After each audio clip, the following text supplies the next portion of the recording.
And then I'm very vulnerable because every day I'm going out, think about this, I'm talking and telling my story to people every day. They're hearing this. So I'm connecting with them. They're connecting with me. And I'm finding out what issues that they're dealing with, and I don't feel alone. And then the other thing is I started controlling this story every single day. This story used to control me every day, and it flipped. That was Ron Blake talking about his story on a TEDx talk for Grand Canyon University.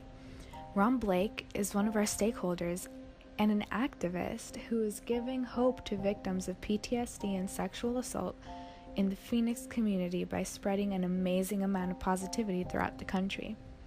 Ron Blake has traveled across the country and has met over 25,000 strangers, all who have signed his posters full of positive messages. Over 30 news outlets have covered his story, but his end goal is to end up on the Stephen Colbert show to talk about his story, his experience, and spread as much awareness on PTSD and sexual assault as he can. Perfect if you've ever met anybody from there. And then this was completely filled out by students all afternoon yesterday. It was an incredible day. Met so many amazing people and got to hear a lot of stories. So to start with, we want to thank you so much for letting us. This is really cool. I know, right? Well, yeah, sometimes too I said it gives me happiness because I can share like this part of it. Like the journey, there is hope, there is support. Yeah, I'm happy to share with you guys. And when I share with you, it goes out to more people and you guys help me just expand, amplify the message. So that's good. So yeah, we just think that's amazing. When we started this project, we thought about you at first because we all met you at different points of our life. Like when I was younger, met you. Yeah. I know. Sometimes I'm like, oh my gosh, I've been doing this for 3.5 years. I'm either the biggest failure in the world because I can't figure out how to get on the show and deliver all these messages. But I think that's what I'm joking. It's like, how do you do the show? But as the journey's going on, I mean, it's so hard to believe like that. Each year we do a year-long project called STF, which is a Sustainable Transformation Framework, and it's kind of like a complicated name, but basically we have like an issue or I guess like a topic that we want to like tackle, and we do research on it, and we find stakeholders, which are people like affected by it, and we get input from them, and we I guess not like solve it, but we find a way to like address the issue. But this year we're doing sexual assault and sexual assault movements and all of that, and how those big movements don't really trickle down to normal people, and how there's people in our community helping out the issue that get overlooked by the bigger, so we just want to, make a video and show it to as many people as possible to, show that there's people in our community who are helping that aren't part of these huge things, and sometimes it's a bigger impact that way. Our challenge statement, I guess, is that big sexual assault campaigns like Me Too, they don't do a lot to actually like take action and like help like local people, because they just spread like information. It's valuable information. Right. It's a good campaign, but it doesn't inform you how you should like take action and how you can help prevent these like horrible situations. Yeah, I'm glad you guys are saying that because I'm actually dealing with that right now. Today I have an editor. I write for some different newspapers. One's in Kansas City I have to get it to, and then a couple others in Pennsylvania, Pittsburgh, and Erie, Pennsylvania. But what I'm going to do is what you guys just said, like local. It's great that the Me Too movement has everybody saying, tell your stories, but it's sort of weird because the stories are all floating around out there, and they don't know, like the people I'm meeting all over the country are saying, what do we do now with our stories? Yeah. Like they're there, and I thought, well, this journey here, it's like in Spanish, nosotros. It's not about me, it's not about you, it's about us. Yeah. And there's such a beauty, and I wanted to show people more about this. So hopefully with you guys sharing this can say that we can come together and put our stories collectively together, and we are louder when we speak together. And I want to, so if you guys can amplify this story and let people know, hey, there are ways that we can bring these stories together. But yeah, you're right, when they're isolated like that in their local areas, it's hard to get it out. And with this op-ed piece I'm going to be writing about too, is saying, okay, with the Kavanaugh Supreme Court hearings a few months ago, everybody was clamoring for change, and then everybody goes back to their hometowns after Washington, D.C., and they say, oh, you know, yeah, and then we're not all getting raped by celebrities, and we're not all living in Los Angeles and New York and Washington, D.C. We're living in our local communities and neighborhoods like this. Yeah, and it's like, we need to do something. When it happens, I've already realized that, like, when something happens even here, I reached out to a bunch of people in the community theater here and said, hey, one of the guys that sent me a threatening letter recently to tell me to stop talking about this, he is an actor here. And I said, if we're not, I sent it to 50 local theater companies around Arizona, and only 8 responded to me. And I said, locally, if we're not going to do anything, then nothing's going to happen, because this isn't happening in those big cities. This is happening, you know, like in New York and LA. So I'm glad you guys said that about local, because that's what I'm trying to do through this op-ed piece, and that's what I'm trying to do with this, is show people we have to do something at the local level, because it won't change unless we do. So that's so cool you guys mentioned that. Yeah, I think that's really cool. My jacket as I'm shivering a little. Yeah, that's really cool that that's what you're doing, because that's like exactly what we want to like focus on and talk about. So if you wouldn't mind just explaining what exactly it is you're doing to help or spread that message and to help give hope to those victims, just for those people who may be watching and don't know. Yeah. Find your voice. Yeah, I mean, yeah, you guys know then what I do is, I mean, I was suicidal 40 months ago, on a night that I was going to take all those pills. There was just, it literally was a moment of laughter from that show, and it really made me stop and think that there was something left in me, something still good. And I thought, I don't know that I can do this. Like, I don't know that I can take my life, because there's some hope. And so that moment of laughter, I just thought, this is a sign, I can do something, and I came up with this idea that maybe I'm supposed to get on this show and tell my story. And then the next day, the whole idea to do it with these boards came up. So it's so hard to believe that in 5 days, it'll be 1,200 straight days in a row that I've done this. That every day I go out, I meet people, I talk, and it just gives me the chance to like share my story. But I think now it's becoming such that I can bring the stories together and do something like powerful, united, and so that's why I still do this. I think it's also really like powerful, I guess, that you like go around and you just walk up to like everyday people and like tell them your story and sign the boards, because it's really easy to get like detached from these stories when you hear about them like happening in Hollywood and happening to celebrities, that you don't have any, like, you can't relate to that. And so when you see like you just like everybody else come up and you have had this thing happen to you and you're doing something about it, it's really, I don't know, it kind of like opens your eyes to it. And that's what people tell me on the journey too, is that if they said, oh, if I would have met you online and you were doing this all on social media, they said the likelihood is they would have swiped, and whatever they do is saying, oh yeah, another story about sexual assault, keep going, keep going, keep going. Another story about depression or PTSD. And then they said what you were saying, is that when you meet somebody in person, like I'm meeting you guys, so I can look at you guys, and it's like, oh gosh, these aren't just people that are interviewing me over the phone, these are actually people.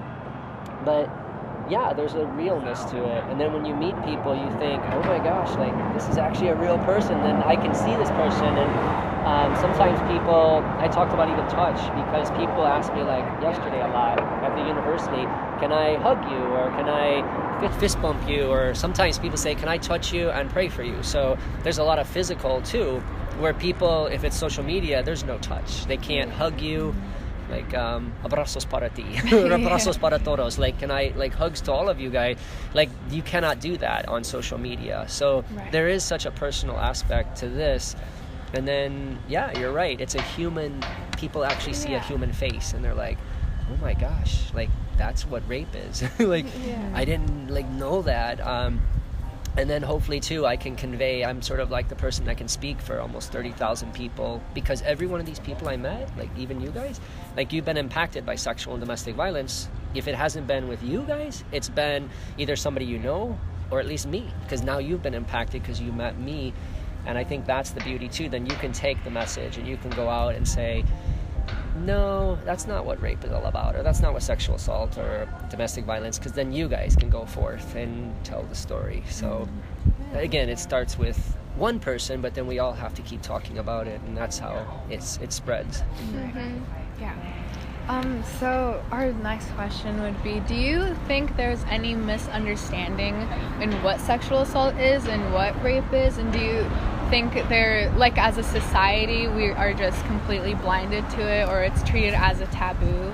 And, like, in your opinion, do you think there's something like that going on? Yeah, I mean, because a lot of times we treat it like a soundbite. And so I think the beauty of this is, like, it's not a soundbite. Like, when I meet you guys, for the most part, somebody said, how long do you spend with each person you meet? It's usually like 5 to 8 minutes, I guess, but it's not 30 seconds. Right. And on the news, they'll say, oh, there was a sexual assault, like somebody walked into a building and sexually assaulted 3 women and blah, blah, blah, and it's 30 seconds, and it's on to the next story. But I think the beauty of this is, like, maybe what is misunderstood about sexual assault, it's not a soundbite. It's like that person you saw on the news for that 30 seconds or even a minute, he or she will live with that for the rest of her life or his life. And that's probably the part that's misunderstood, is that this isn't just a moment in time. It did happen, but the after effects, like an earthquake, those shocks don't stop after the earthquake. It keeps going. And so people don't always understand that somebody's going to need help 2 weeks later or 2 years later. And it's not that it's a struggle. Like, sometimes with me, it's physical injuries that you sustain, so you're going to keep going through physical therapy, or you're going to have a nightmare 5 years later because there's a trigger or something happens. So I think sometimes the misunderstanding is people, I guess there are a lot of them, but one of them is that people don't realize, like how long it lasts with you. Yeah, like soldiers, if they're in battle and they have wounds, people are more apt to say, oh, they have PTSD, or we care more sometimes for the soldiers, but the people that go through the PTSD from this, we don't always associate it with that, and so they are struggling. And people usually don't want anybody to feel sorry for them, almost always. They just want to be... I always say the 2 big things with rape survivors... you asked me for one thing to tell you, and I'm giving you all these things, but fine. The 2 A words I use are acknowledgement and apology, because a lot of people with their rapes, like me, you just want somebody to acknowledge, yes, this happened. And a lot of times the perpetrators, you want to look at them and say, hey, this happened. Like, don't tell me it didn't happen. And then we want an apology. And that would mean so much to so many people. Like, if you look at Bill Cosby, I would bet most of those women that were sexually assaulted by him would want just to say, Mr. Cosby, just tell me you did this. Like, don't lie about it anymore. Just say you did it. And could you please apologize? And most people would be really happy to say, I have had and not because the court makes you apologize, because you want to apologize. So, honestly, I think I speak for a lot of people. I think that they would say that would be what they'd like. Just ownership for it, Because then it did happen. It's like sometimes you look at the Holocaust in the 1940s. So there are some people in society like, no, I don't know that happened, or they'll deny it. And it's like, keep denying something. If you deny it, it's so destructive. I mean, and think about molestation, like kids that with the sex scandal in the Catholic Church, there were a lot of priests in the Catholic Church said, oh, this did not happen. And for years, like, people would say to Johnny or Susie, no, the priest did not do that to you. Oh, he did do that to you. And if you deny that it happened, that person that was a survivor or a victim, he or she is going to go through life thinking there's a problem, because they're thinking it did happen, but everybody said it didn't. And you have to acknowledge it. So that's critically important. One of the things me and Yvonne and someone else were working on in like a club or something was about the manipulation of victimhood, how people like sexual assault abusers don't take responsibility and just try to manipulate the victim's victimhood and like turn it against them and try to like turn it into something it's not, and not take ownership for what really happened. Yeah. And then like there's a term called gaslighting, where the victim, like if the perpetrators are saying, no, this didn't happen, and they're making them think. There are times that I've actually thought, did this all happen, or am I just creating all this? And I've talked to lots of other survivors that had the same thought process, is that you just think if the perpetrators and their friends and family are saying, no, this didn't happen, you do start going crazy. And that's gaslighting, because you're making somebody think that what they know happened didn't. It's just, it really messes you up. And you could be the strongest person in the world psychologically, but when you, like if you guys right now sat here and told me we're not even sitting here, and you guys were so sincere about it, And I'm thinking, oh my gosh, where are we? We're not here. And I mean, it sounds crazy, but if enough people started joining you and said, we're not here, then you would start doubting the reality. And that's what really happens with gaslighting, and that's what happens with all that sexual assault, is that people will deny it, and then you struggle in your head to understand this happened. And then when other people come forth and say, no, I believe you, that's why it's so important, because when others say, I believe you, now you have people that are supporting you, and you're like, I'm not crazy. Maybe they're crazy, but I am not crazy. So yeah, it's really important too that that's identified like that. Yeah, I agree. I feel like a lot of that stigma just happens when people don't want to admit that it happens, and it's just like, especially older generations, like I guess there was just, they grew up differently or whatever. Like our generation's more accepting to this. We're more like, this happens, and it's just, I feel, that's why your project, everything you've been doing is so, I feel like it's so important just for that reason, that you are stepping out and saying, yes, this happens, and it's not just something you see on the news. So no, it's real. So I'd like you to speak more on how what you do in your project helps you personally, and how, yes, you're doing something so amazing for the rest of the world, but is there a personal factor that you have in this? Yeah, I mean, for me, initially, it just gets me out every day, because there were so many days that I would stay home, and I was in a little apartment at the time, and I was struggling. I didn't want to get out. I would go and do little things, maybe go to the store or go to the gym, but I would come right back, and I would always just stay. And so when that moment happened, and then the next day I went to the Staples store, and I had this whole idea to do something with these boards. The beauty, I guess, for me, is that I had a purpose every day. I was going to get up, and I was going to go meet you guys. Like, not knowing I'd meet you guys, but meet strangers, and then learn how to engage you guys. So I had a goal and then that's what I explained in the, you guys have heard of TEDx talks, right? Yeah. When I did one of those, I explained to people that, I had a goal every day. Like, you're going to get up, and you're going to do something. So that's terribly exciting for, like, anybody, whether it's me or other people. And then I had a purpose. Like, I knew I was going to be working toward a goal, lead on a TV show for 5 minutes. So every day I would think, okay, I'm moving forward. Like, you guys are going to move forward to finish school at bioscience and move on. So you have a goal. And for people like me that was struggling with PTSD, and after the trauma, that gave me the goal. And then I was getting exercise every day, because when you're out walking for sometimes 10 or 12 hours a day, yes, I've done that before. Like, that's great. It was at Northern Arizona University for an entire day. This was a couple years ago, but I think I was out that day for almost 12 hours walking. It was incredible. And so many students I met. But yes, it gave me physical exercise. So then I had some back injuries from what those guys did to me that night. So the doctors had always said, don't sit all day, because if you sit and you have a back problem, it exacerbates the situation. So I was out walking. And then the other thing is, well, it's sunshine. Like, it's chilly right now, but I'm outside today, and like, there's just nothing.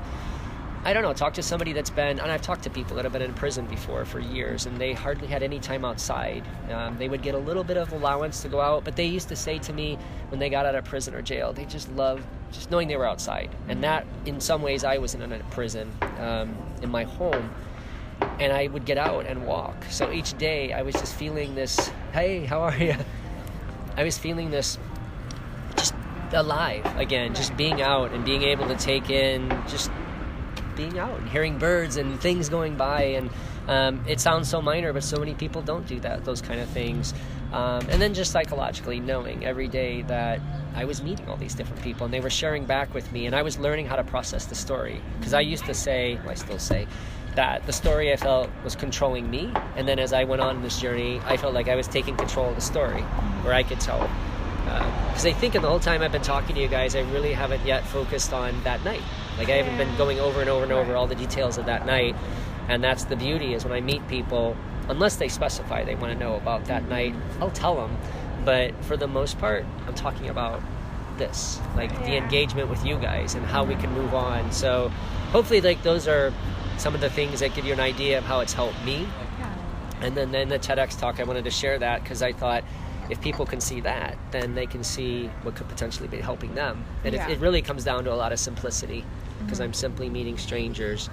And then often, too, when you're meeting strangers, a lot of psychologists said the propensity is, because you guys are strangers, you won't share like a lot of stories with your close friends or family because you are fearful, the psychologist said, you may be judged. Because if your best friends are sitting here, you're like, I don't know if I want to tell them because they're going to potentially judge me. But if a total stranger comes up and tells you her story or his story, they said there's a good likelihood they may share back with you because now they know you've been vulnerable, and the propensity is you'll share that stuff back. And that's what I'm getting to, and that's what's been helpful. Because now I'm just like so shocked sometimes, like I can't believe people told me all these stories, but that's been very helpful.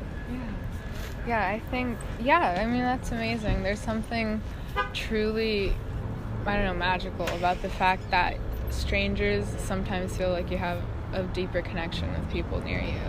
And it's just, that's also a very interesting point about your project that I find is very it's just very, I don't even know how to explain it. Like, it's just so amazing. No, I like that you use the word magical, because I used that in the TEDx talk. I said there's, like, and it's so cool too, like the Sharpie markers. When I give them to you guys, it's sort of like your way to just come back any way you want. Like, there's something I said it's magical about the Sharpies because it takes people back to when we were 8 years old. Like, I jokingly told people, but Sharpies, they're just colorful and vibrant, and they represent, like, if you ever go back to the movie Frozen, Olaf, he represented, like, in her mind, something, like, from the childhood that was so simple and so beautiful. And I think that's what the Sharpies represent, is something so simple and beautiful that it allows people this outlet. And it's like you have to go almost like through this portal, and now that you've taken and heard the story and you got the Sharpies, you go through this portal and you can go into anything you want.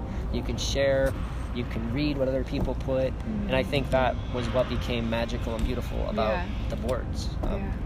That analogy of I watched your TEDx, and the everybody's an 8-year-old, and like it feels like that. That's just Now these people are mi gente. They're my people. These are, but I think we're all our people. Like, we forget that we forget, like, all the people we see around us. We're all our peoples. But this is really cool.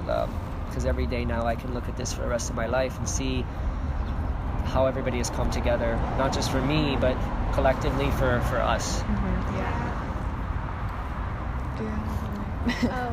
I mean, you can carry on. All right, so this is more of a question directed towards our project. So do you think, what do you think is more impactful for helping this issue specifically of sexual assault and rape? Is the providing awareness on the issue prior to it happening, or providing help for the victims after it happens? Trying to prevent the issue from happening, or should we be focusing on helping the victims? I mean, both. I mean, but the more we do it on the front end, it's just like with cancer. I mean, we would rather prevent the cancer than to deal with it when it happens. So prevention, yes. I mean, I think the only way you do that is you just keep talking. Because once, there should be, like, think about it. If I had stage 4 cancer and I went and told everybody, I have stage 4 cancer, and, you know, I may not be able to be as active as I was, or, hey, does anybody know any medications to help me with this stage 4 cancer? But if somebody has PTSD or mental illness, they have to feel like ashamed, or like I'm raped and I have to worry about, should I tell people? And then some people get mad at me because I speak out about my rape, and I'm thinking, what? Like, would you do that with a stage 4 cancer survivor? No. And so we have to get past that stigma of mental illness, or just the stigma of, like, I don't want to hear your issue about sexual assault. And I've had people tell me that they're like, I'm sorry something happened to you, but it makes me feel uncomfortable to hear your story. And I'm thinking, so until it happens to you, the Lady Gaga song, it's like, until it happens to you, then you want to hear about it. No, that's not right.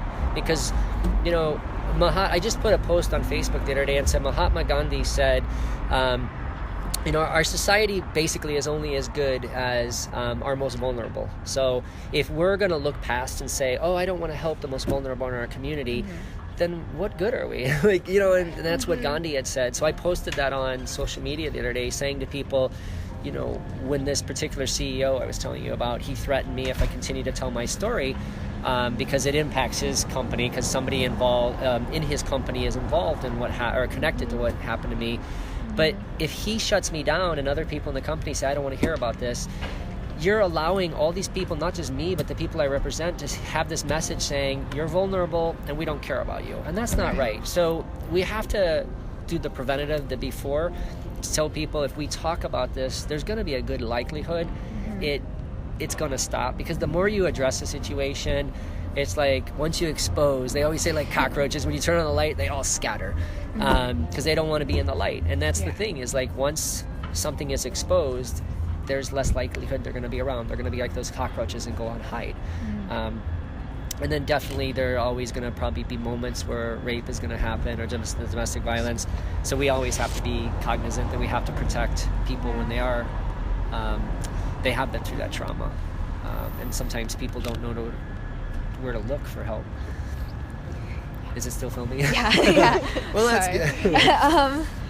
Okay, yeah, totally. Yeah, I agree. It's just, yeah, I mean... Well, hopefully this is, like, helpful to you guys. I'm hoping that it's, like, not already answers that you guys know, or if there's something that you want brought me to... up, like, a lot of good, not, like, points, but just, like, explanations, I guess, for why it's important, and I don't know. Sometimes they're like some of the simplest things, Yeah. but like for me, like laughter that night is what saved me. And I was always looking for what I called the miracle in distance, and it wasn't. It was something so simple like laughter, and I was missing it. And I think the answers to a lot of problems in society, especially like these topics, are simple, but we're missing them. Yeah. Say today, in the past 15 years, the Phoenix PD has accumulated more than 1,700 sexual assault kits that have remained untested, which is an alarming number of untested kits here in our valley and in our community. So why do you think people or these cases remain so untouched and so like put on the back shelf for later? And I know we kind of went into this earlier, but just... It's just not a priority.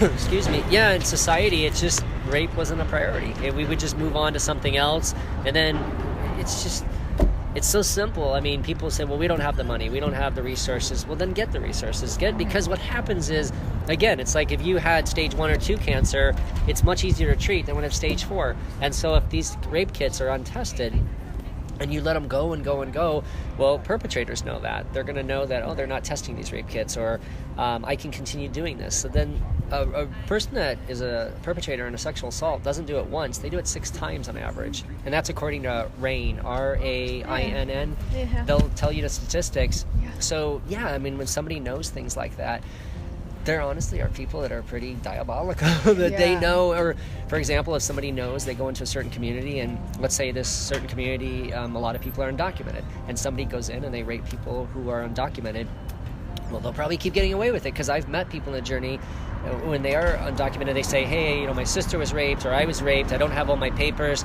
and I'm afraid to go to the police because of fear of deportation. So if that's the case, that rapist is going to know that they're smart. They're going to know, I can keep doing this and just keep going. But with those rape kits that are not tested, what message are we sending? It's just not important. And we have to figure out as a society, okay, is it important or not? But that's, honestly, the simple answer is, it's just not a priority. Do you think that if we made it a priority, and if it was, rape kits are like tested and they're used to find these perpetrators like almost right away, do you think that would have like a really big impact? Or yeah, I mean, it definitely wouldn't hurt, because then people know, hey, this is a serious matter, like the police are going to test these, and I am going to be able to move forward with my case. I know my situation was really unfortunate. The police, we had a formal meeting last year, and they said, hey, it looks like we made mistakes on the night of your rape. We didn't arrest these guys. You called 911. We were all there. We failed to be able to get the physical evidence, because they couldn't even go to a rape kit for me because they didn't get the physical evidence. And they even took one of my perpetrators home that night. I mean, think about it. I called 911 and said, my clothes were taken off of me. These guys have been attacking me. I need help. And I let them all go. Like that, it's so rare, somebody said, for the perpetrators and a survivor to be in the room together with the police. And they had an opportunity. And so mine just never got around to a rape kit at all. But if people knew that they were going to be testing them, though, it would be helpful, because then people know, okay, they're taking it seriously. But it's just with anything, if you know people aren't going to make it a priority or take it seriously, then sometimes people just give up and they say nothing's going to ever happen. And some people they push and push, but a lot of times people, I've noticed, will just give up, because it's hard to keep fighting. You're fighting for yourself, and then I think that's what I see with so many people, and that's why I get so much more passionate, is because I have met so many thousands of survivors. And especially like if somebody attacks me and does something and they come after me, I think, well, I'm very outspoken, but most people aren't. So if they're coming after me doing that, if I don't do something, it sends a message to people that are much more frightened than maybe me to think, oh my gosh, if they're going after him, there's no hope for me. So sometimes I find my courage from all the people I met and said, I'm going to use all that and I'm going to do something, whether it's to change like the testing of rape kits and make that a bigger priority. And I'm on the I work with the Arizona Coalition to End Sexual and Domestic Violence, as I'm on their Speakers Bureau, and then I'm on their committee. So I'll speak up, and I've offered to help with some legislation that they're trying to get introduced to change things. So like something like this, I could try to do with rape kits, maybe. So our last question would be, do you have any advice for us personally on this project, on how we can hopefully maybe create as big as an impact as you have in our community? Or is there anything us as teenagers can do, not just us, but our school or schools in our district? Yeah, I mean, I think the thing is, keep telling people to keep speaking out and keep speaking up.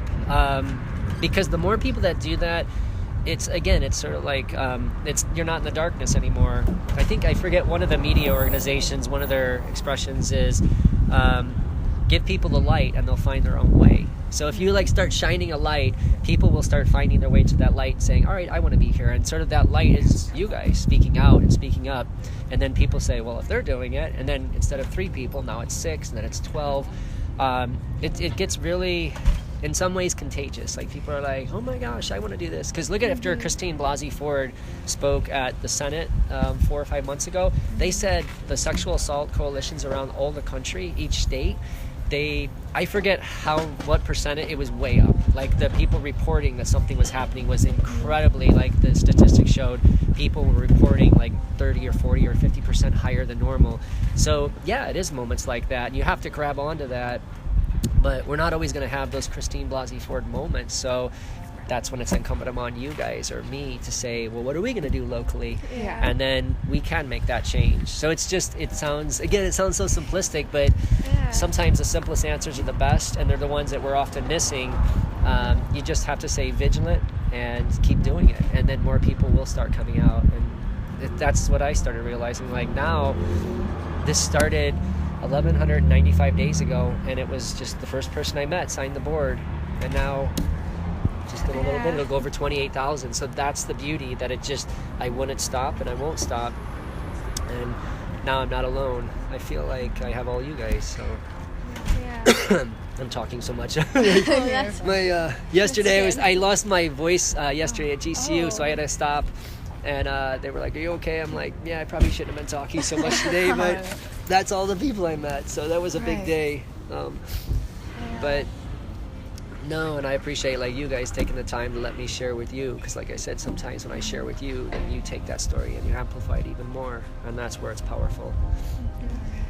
Yeah, those are all our questions for you. Yeah. Thank you so much. Wait, I have one last. Okay. What do you think, I guess just like more on the advice for us side, would it be better to like inform like kids our age? Do you think it would be more impactful for us to talk about this with kids our age, or kids your age? No, like adults. Yeah. Or both? Like, is it not a one age, other age? No, yeah, I think it's great to have cross-generational, because it's so powerful, because we're not just isolated. We're not just, you guys are not just with teenagers. You're with somebody that's much older than a teenager with me. But, I mean, it is powerful too if you guys talk with people that are your age, because when I was at one of the universities, one of the students one day, as I was talking to this guy, he said, oh yeah, this girl I was with one time, she accused me of rape. And I said, oh, tell me more. So he signed the board and he was explaining to me, and he said, well, before we went out that night, we agreed we were going to have sex, we were going to go out, different parties, it was the weekend. And I said, well, keep telling me, where did this come in, where there was accused of rape? And he said, so we went out, she got drunk, and at some point she said, that I raped her, like, the next day. And I said, well, why would she say that? Tell me. And he said, well, she was drunk and she was sort of passed out and this and then he said, but we agreed that we were going to have sex before we started drinking. And I said, but wait a minute, so when she was passed out, you're saying she was passed out? He's like, yeah, she was like sort of in and out. She was sleeping and then she's up. And I said, but you understand that it has to be at the time of consent. So when you guys decided to have sex, not before the night began, when she and you were going to have sex. And he said, he sat there and I could see, as I'm looking at this guy, he was realizing at that moment he raped somebody. And he didn't know it until we talked it out. And so that's powerful for you guys, like talking with your peers, because as you guys open up these dialogues, you could be candid with each other or have like these town hall meetings with your age group and say, well, tell me what you think about rape. And you guys go back and forth, but you guys could help people realize, like, oh my gosh, like this guy, I actually did rape somebody. And somebody's like, did you turn him in? And I'm like, no, because I didn't know all the details. And I think it was up to him at that point. What are you going to do with that information? I mean, if he would have given me a name, I think it would have been much more incumbent upon me to say, okay, now I have a name of somebody, you're telling me this. I probably should go forward and say something. But he didn't disclose anything more. But it was really alarming for me, because as he sat there, I thought, oh my gosh, like and that was what's interesting too, is on these boards, people said to me, you do realize, like, you've had a lot of rapists sign your boards. Because if you look at it, 28,000 people I've met, the odds would say, and I've been to a lot of universities around the country with this, 22 of them, it's pretty prevalent on college campuses. So it's, when somebody first finally said that to me a long time ago, like, oh my gosh, I've looked in the eyes of somebody, and he not only got to, or he or she, usually it's he not only got to hear about my story, like, that was a little upsetting for me. I'm like, this person actually raped somebody, and I'm upset about it. But I think opening up those dialogues with your peers is very positive, because it's not really not so much to criticize people, but just to say, we got to talk about these issues. Yeah. And in this case, this guy was just ignorant. Yeah. He just thought it was okay. Didn't know. And it's not. I don't know that you would have to tell somebody's passed out, you don't pick up somebody, and do horrible things to somebody. You just can't do that. But some people think it is acceptable. Yeah. Well. But anyway, I didn't want to get too graphic with you guys. Hopefully I don't offend you guys. Some people might criticize me and go, you talk to teenagers and use the word sex. I'm like, oh my gosh. At some point you can't you can't euphemize everything. Like some things you just have to tell how it is. That's the big thing, is that no one wants to talk about sex education or sexual assault. It's not talked about, especially at our age. So then when we do grow up and go to university, and that guy didn't know that he was raping someone, which I don't know how you aren't aware, but he just wasn't. It's a big issue. Right. Yeah. And I think that's the thing. It's just people need to keep talking. At some point, it gets amazing, how far we've all come as a society. 110 years ago, women weren't supposed to vote, and now they can. And look there are so many more in the House and the Senate. But it started because people started, not just women, but other people started speaking up, going, well, why can't women vote? Yeah. And the Civil War changed because our society changed after that, because people said, well, why can't black people be treated equally? And it's, but if you don't talk about those issues, nothing changed. So sexual assault, I think, is the same way, that once we start talking, it does change. And one last note, I'm sort of sad to hear this, but did you guys hear about the guy from Empire, Jussie Smollett, in Chicago? Yeah. He said that 2 people jumped on him about 2 weeks ago, and they beat him up, put a noose around his neck, threw acid or bleach on him, and said bad things, homophobic and racist things. And it's looking like he might have created the whole story. And if that is indeed the case, it's been on the national news today. We'll see. I'm keeping a close eye on it right now, because if he did, it's still a big if he did create and fabricate the whole story, there were a lot of people around the country that got behind him immediately. And I said, again, if that's true, it's going to really hurt somebody like me, because I'm speaking out about my story, and especially with the CEO in the Chicago area, and I'm coming forward, and potentially it might be covered by one of the big newspapers. Some people may doubt my story then, because so I have concerns, and that's why I'm watching this story unfold. And if it does again, I keep being so cautious, but if it does if it turns out to be true that he did fabricate it, you know, I have to be quick maybe to say to people, don't give up on the people that come forward with their stories, because so many more of us, 95% of us, when we tell our stories of sexual assault, we're accurate, and we're being truthful. There still are 5% of the stories out there where people will fabricate. Such a small we can't throw everything out thinking, oh, well, 5% of them did this. I think what you need to do is just believe survivors, hear that they've been through something, and then start pulling in some facts and saying, I want to make more sense of this. But if you start off by saying, I don't believe you and you're a liar, they're not going to share anything more with you. They will shut down. So you need to get more, and then do your research and say, you know, I just want to learn more so that we can help you. But while you're uncovering that, if you find out that person hasn't been truthful, well then, you'll deal with that. But still, 95% of us are telling the truth. So anyway, I'll keep an eye on that one, and I hope he's been truthful. That's all I'll say. Hopefully, yeah.